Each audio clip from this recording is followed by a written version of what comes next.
நீங்க எதுலயுமே தோத்து போகல அஸ்வின். எப்பவுமே நீங்க அக்காவை சந்தோஷமா தான் பாத்துக்கிட்டீங்க.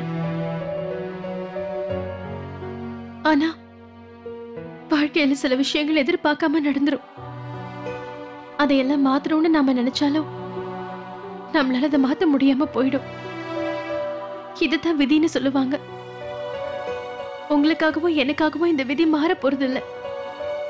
உங்க அப்பா அம்மா விஷயத்துல என்னென்னவோ நடந்து போயிடுச்சு. அதே மாதிரிதான் இப்ப அக்கா விஷயத்திலையும் அதையெல்லாம் உங்களால மாத்தவே முடியாது. ஆனா இந்த மாதிரி நேரத்துல நீங்க அவங்க பக்கத்துல இருந்தாகணும். இல்ல ஸ்ருதி, அது மட்டும் என்னால முடியவே முடியாது. அப்படி சொல்லாதீங்க. எல்லாரையும் விட இப்ப அக்காவுக்கு நீங்க தான் ரொம்ப தேவை. அக்கா அவ இப்படி ஒரு நிலைமையில என்னால பார்க்கவே முடியல. அவங்க கிட்ட போய் நான் என்ன பேச முடியும்? என்னால முடியாது.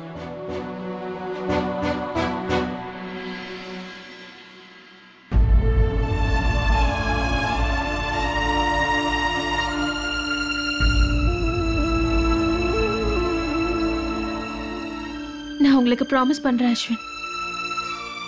அக்கா கிட்ட நீங்க என்ன சொல்லணும்னு நினைச்சாலும் சரி, அத உங்களால தானா சொல்ல முடியும். எனக்கு முழு நம்பிக்கை இருக்கு.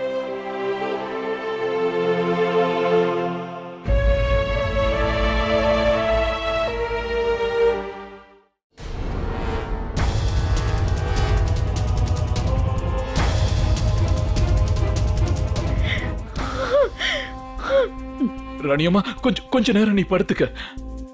படுமா, படுத்துக்கமா, படு. வாங்கண்ணா. என்னாச்சு தெரியல.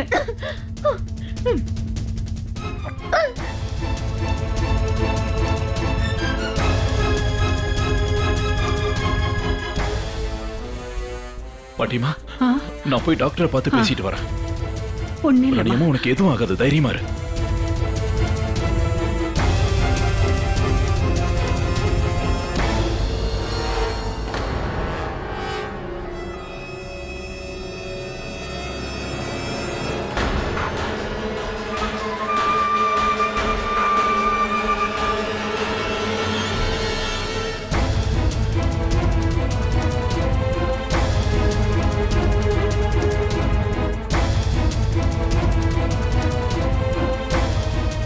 இப்ப நீங்க கண்டிப்பா அவங்க கிட்ட பேசணும் அஸ்வின். உள்ள போங்க. நான் உங்க கூடவே தான் இருக்க போறேன். நம்ம 2 பேரும் சேர்ந்து அக்காவை நல்லா பாத்துக்கலாம்.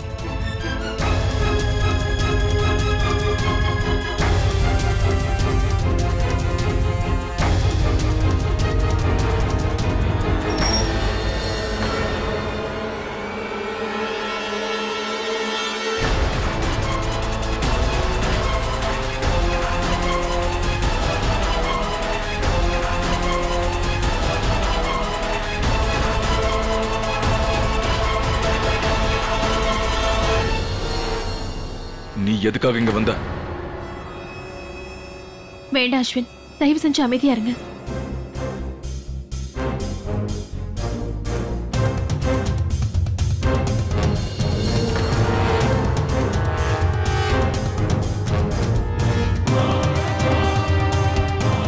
என்ன பண்ற அஸ்வின்?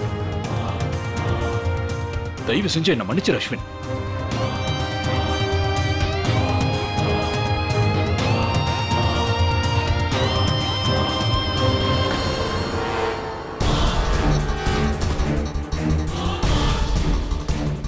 தயவு செஞ்சு என்ன மன்னிச்சிரு.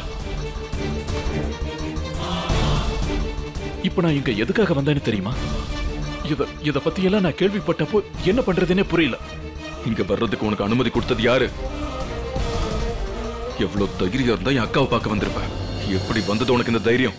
அவ என் மனைவிங்கிற விஷயத்த நீ மறந்துட்டேன்னு நினைக்கிறேன் சின்ன. அந்த குழந்தை